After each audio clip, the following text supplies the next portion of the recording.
I'm Catherine Ross. I'm here live from the floor of the NYSE with Jim Cramer. Jim, what's top of mind for you this morning? Well, what I'm thinking about is what would happen if we did have negative interest rates. Because negative interest rates are really a powerfully negative force for the people who are watching or trying to save money. And I think our president mistakenly thinks that those are good. Remember, we have a Scylla and Charybdis. The Scylla is you got to be able to make some money saving, and the Charybdis is we want to have an economy that grows. And those hit the Scylla.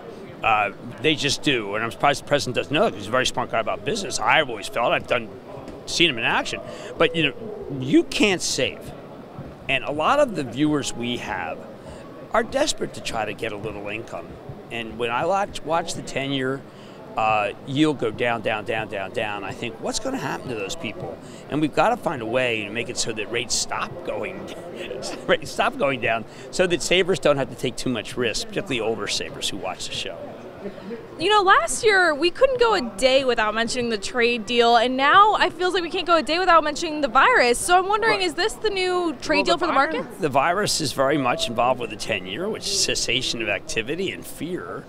And so I think that it's supplanted because it's much more wide range. Remember, you're talking about $500 billion in trade with China that we buy, that the president was trying to get to be much lower. He's been very successful, by the way, versus the $19 trillion economy.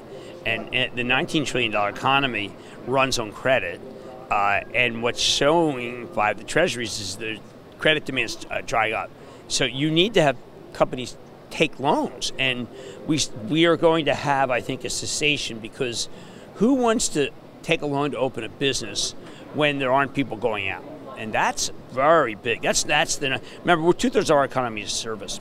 So I think that anyone who's thinking about expanding, and I have a couple of businesses I'm doing, I'm not slowing down because they're long-term projects, but my short cycle businesses that I'm involved in are shut down. At this point, are you more worried about your 401k or the coronavirus? I think our viewers are more worried about the 401k. I would love to hear if you go on Twitter at Jim Cramer and you tell me whether you're more worried about your 401k and the coronavirus. Now, I think that the people I talk to are very worried to see that yesterday the market was down big.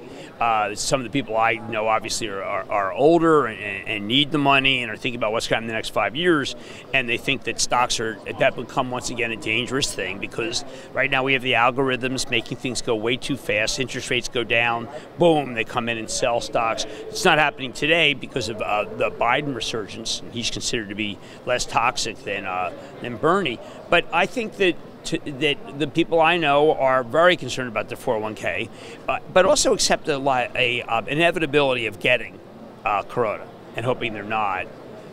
We have no natural defenses against corona, which is what's really, we have no immunity to it because it's novel. So people are telling me, Jim, what happens in an economy where the market gives up everything? And, stocks go down.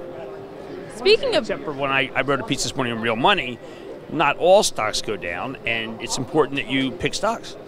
Speaking of Biden, we're seeing the Dow up about 481 points at 10:54 a.m. this morning. Is Biden's resurgence during Super Tuesday enough to kind of calm the volatility that we've seen this week? No, I don't think so. I mean, it calms it today. I think there are a lot of people who just say, okay, listen, you've got an older president against an older Bernie.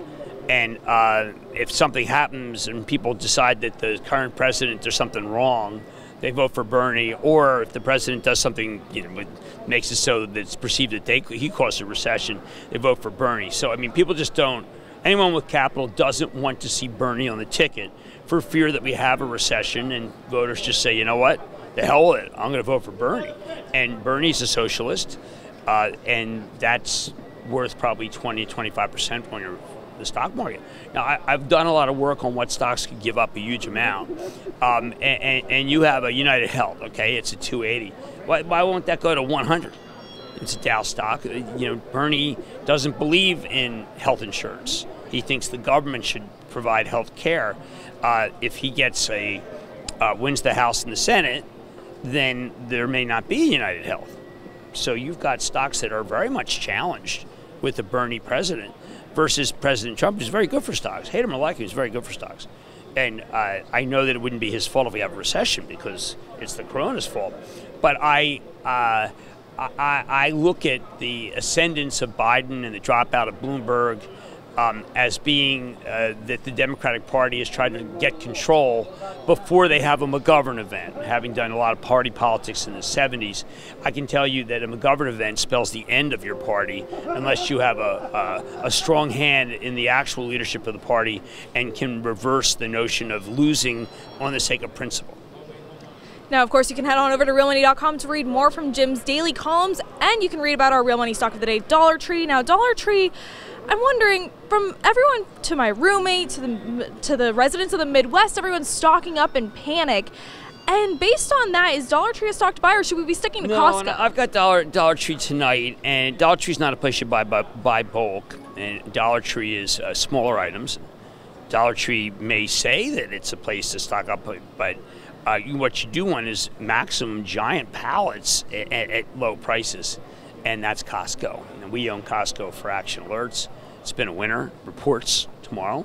They are very conservative. They may say, listen, it's not sustainable. It wouldn't surprise me if Rich Galanti says that because he's such a good guy.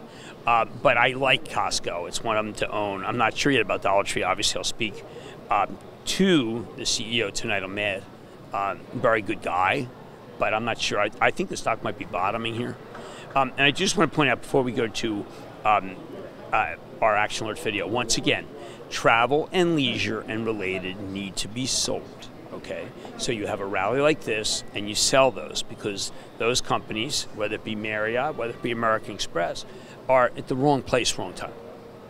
All right, so we're now heading over to our Action Alerts Plus Daily Rundown show over on actionalertsplus.com. You're not going to want to miss this because I'm actually going to get your exclusive insight on the Culp interview that you did with the CEO of the CEO of GE, which he just got off set for. So head on over with us. I'm Catherine Ross, and we'll see you tomorrow.